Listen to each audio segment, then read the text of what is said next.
व सबस्क्राईब करा आणि बेल आयकॉनला क्लिक करा। नवे दानवाडच्या मुलांनी गिरवले लोकशाहीचे धडे। कुमार विद्या मंदिर नवे दानवाड शाळेत शालेय मंत्रिमंडळ निवडण्यासाठी निवडणूक प्रक्रिया अतिशय उत्साहात पार पडली। विद्यार्थ्यांना भारतीय संविधान व निवडणूक प्रक्रियेविषयी शालेय जीवनातच माहिती व्हावी यासाठी पारदर्शक व निपक्षपाती निवडणूक प्रक्रिया राबवण्यात आली।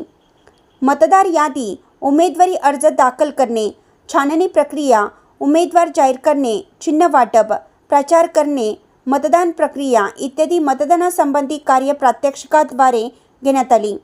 अशा प्रकारे शालेय विद्यार्थ्यांनी लोकशाहीचे धडे गिरवले।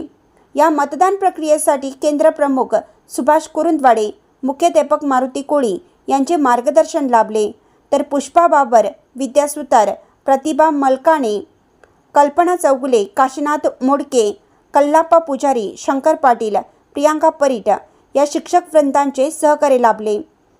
इंडियाचा आवाज न्यूजसाठी नवे दानवाडहून जहांगीर ननमल्ली।